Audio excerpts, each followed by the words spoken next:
Are you confused by all of your sunscreen options?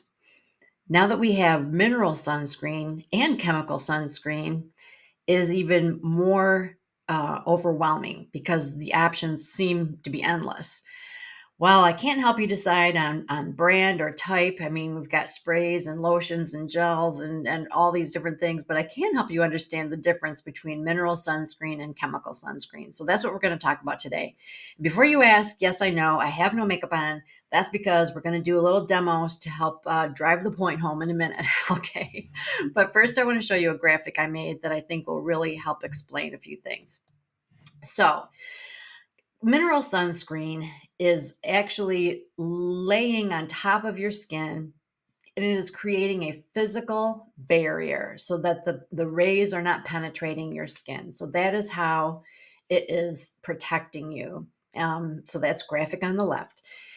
The benefits of that are many, but one of the big ones is that those that have been sensitive to sunscreen in the past, they've had some kind of reaction or sensitivity, typically can wear mineral sunscreen because it's not absorbed into the skin. It lays on top of the skin. So it is safe for sensitive skin.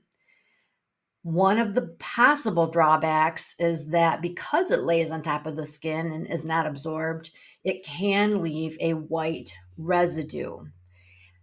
So some people have had an experience where they put it on and then it's time to do their makeup or whatever, but they got kind of a white residue on their face and it's going to affect the way their makeup looks.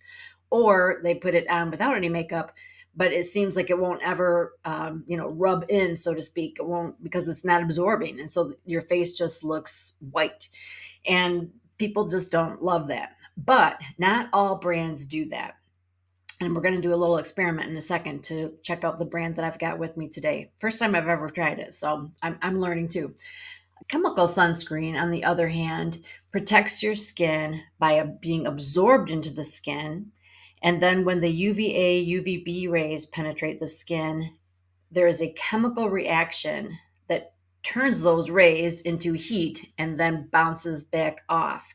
So rather than letting the UVA, UVB continue to penetrate and damage the layers of our skin, it is sort of being stopped in its tracks, converted to heat, and then deflected off.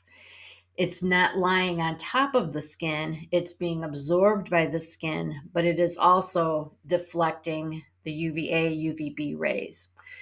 One of the drawbacks to a chemical sunscreen is that some are sensitive, like I said, to the ingredients. For myself, I know that if I use a moisturizer with sunscreen, if it gets anywhere near my eyes are watering for a while. I don't think I have a sensitivity to it in terms of the ingredients, but it does make my eyes water, which I don't love that. So I'm excited to try and to compare two that I have today. So the two that I'm using today, one is, I guess we'll start with the mineral. This is a brand new product from Mary Kay. It is mineral facial sunscreen and it has SPF 30. And I've not tried it at all. So you're going to see me try it for the first time ever. And the other is Mary Kay Time Wise Daytime Defender SPF 30 also. So they have the same sun protection factor, but this is a chemical sunscreen. So they are different in that respect. I have tried this before, but I do have to be careful with it because that will make my eyes water. So here we go. Isn't this exciting? And like I said, some people have an issue where the mineral sunscreen can leave a white residue. So we're going to see if this does that. Okay. So this is the mineral sunscreen. And all right, it's on this side. So I'll put it on this side of my face. Okay. That's a lot. I think that's a lot more than I probably need. Let's see what happens. It's looking pretty white. All right, let's spread it out. See if we can help it out. It has no scent at all. I mean, even when I've used other sunscreens, chemical sunscreens that are, no fragrance added or whatever, that it's got that that sunscreen smell. This doesn't smell like anything. It's very velvety feeling. It feels really moisturizing. I wonder what it has in there in terms of moisturizer. All right, so that is on that side. So I don't think that looks any whiter than the other side of my face, but I got way more off than I needed. Put that away. And now we'll do the chemical sunscreen on the other side. Similar, looks similar initially. This one really doesn't have a smell either. Fancy that. This one is very lightweight. It's absorbing, nicely, but it doesn't have that same, like, really, really silky feeling. It's not a bad feeling. It's just different. I liked the other one a lot, but I don't dislike this one. I don't want to hurt either of their feelings. All right. So there's that one. I feel like this side looks kind of matte, but then maybe it's just had more time to absorb. So we'll just give it a sec. And this side looks a little shiny. But all right, so mineral, chemical. All right. Now I want to put on my foundation and see if the fact that I have a mineral sunscreen makes the foundation shade off. You know what I mean? Like if it's makes it lighter or anything.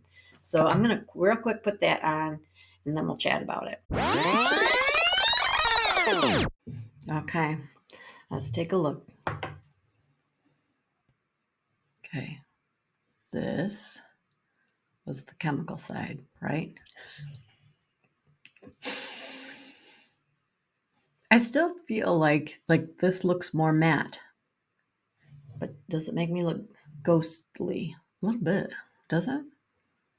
Maybe I need some cheek color. Hold that thought.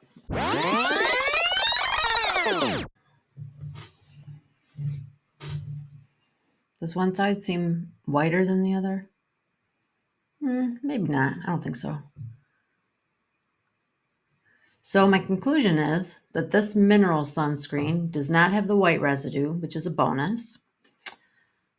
My eyes are not watering on either side, but I do feel like this side is a little teeny tiny bit shinier, but I typically will use like a setting powder of some kind at this point. Or actually when I'm all done, I do a setting powder, so it's irrelevant. They both kind of have the same feeling, like as far as tackiness. I'm missing a fingernail. Probably didn't need to point that out. Oh my gosh. All right. Well, interesting. So I'm feeling like I like them both. I'm excited that the mineral sunscreen is an option. I'll probably switch back and forth between them this summer. I don't know, just for the heck of it, because I can. What do you all think? Like, what are you using? Have you tried the mineral sunscreen? Is the brand that you're using one that leaves that white residue? Does that bother you? Does it not bother you? I would like to hear your feedback. There's another conversation we could have about nanoparticles, but honestly, that is not my forte. But the thought is that you can have the mineral sunscreen, like the particles in the mineral sunscreen, the zinc oxide in particular, be so tiny that it penetrates something. I mean, it doesn't penetrate your skin, so what does it penetrate? I'm not sure. But anyway, and then that can possibly cause some kind of problem. So I looked that up a couple different times. As everything else on the internet, it depends on who you talk to. It depends on where you're reading. But the most recent studies have been inconclusive about that. But if you want to be extra careful, then you would look for non-nano mineral sunscreen. I think that is above and beyond. That is a precaution that's above and beyond. But that is entirely up to you if you want to go there. I put on different glasses, didn't I? I have like 4 or 5 pair over here, but these make me look funny. All right, we'll put these on. That's a little bit better. All right, so I guess that's it for this conversation. And let me put my graphic up one more time because I'm so proud of it. Here, we'll do this. So if you want a copy of that, I will have it in the blog post. You will be able to download this and save it for your reference. And as always, I appreciate your time and attention. I've got a freebie for you. It's called 10 Easy Ways to Wake Up Looking Younger. And I'll give you a clue. One of them includes sunscreen, one of the hints. So you can find that in my blog post. So the link to the blog is in the description of this video. Be sure to take a quick sec and give this a like if you learned anything new. Share it with a friend that might be interested in this info. And be sure that you're subscribed to Michelle Fox Beauty so that we can chat again in the future. I appreciate you, and we will talk soon.